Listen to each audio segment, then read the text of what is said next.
I just played the demo for Reignbreaker, and I feel like this could be a hidden gem for the roguelike genre. It scratches every roguelike itch I have at this stage, and it also has a super badass looking female protagonist. Will this live up to how much I'm hyping it up? Let's break it down. For those that don't know Reignbreaker, it's a fast-paced action roguelike developed by Studio Fizbin. It's set in a dystopian medieval punk world where you play as Clef, a rebel who is standing up against the oppressive queen, fighting through the Grand Bastion to break the reign of the queen. Clef previously trained in the queen's army and was expected to be one of the most successful elites. However, Clef broke free of the queen's brainwashing and is seeking vengeance. Armed with their fists and their javelin, you fight through hordes of hostile high-tech medieval machines, including elite war machines, to reach the queen. Everything about the world feels like it fits in. It's filled with medieval-inspired traps, futuristic drawbridges, and characters that feel and look like something out of a medieval story. Let's be real though, roguelikes aren't just about the story. The gameplay and the combat is where they shine. So how does it play? The demo gives us a solid look at the gameplay loop, combat, enemy design, and progression. From when I jumped in and grabbed the first upgrade, I could tell there was going to be a good amount of depth in how each run could be tailored to different playstyles, making this feel like a polished but also straightforward roguelike. So let's start off with the gameplay loop.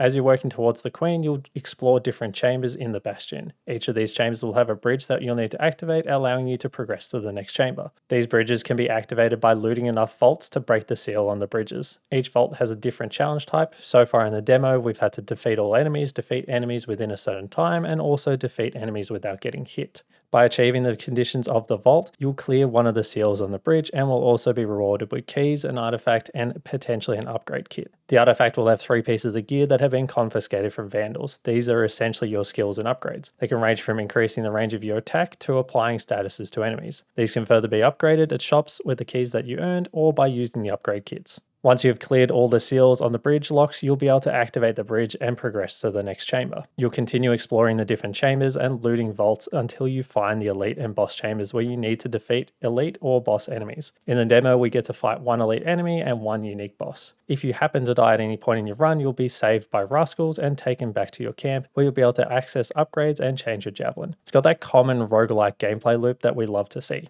The big standout to me, however, is the variety of ways you can fight. You have 4 primary ways of dealing damage: your punches, your javelin throws, javelin slams, and your bayonet ability. As you collect different artifacts, you'll be able to upgrade each of them to fit your playstyle. How you play will also be influenced by which javelin you have equipped and the mods applied to it. For the demo, we get access to 2 different javelins, a pea shooter and a shotgun. Each of these will have different bayonet effects. The pea shooter does low damage, but has a high number of shots fired, while the shotgun is your close range spread attack. These then have mods which will have additional effects. My personal favorites were the root on the shotgun and the slow field on the pea shooter. How much you use your javelin in combat will be affected by your overheat meter, which is filled up whenever you use your javelin. You can manage it by either using punches to decrease it or get upgrades that will reduce how fast it will be filled. It definitely made for some challenging moments where I wasn't able to use my javelin. I just had to dodge or use my punches to survive. I couldn't find a single thing that I didn't enjoy about the demo in Reignbreaker except for the fact that it ended, but that's nothing new. If you love roguelikes, this is a must play. The combat is super satisfying, the visuals create a super sick world, and honestly I could listen to the music all day.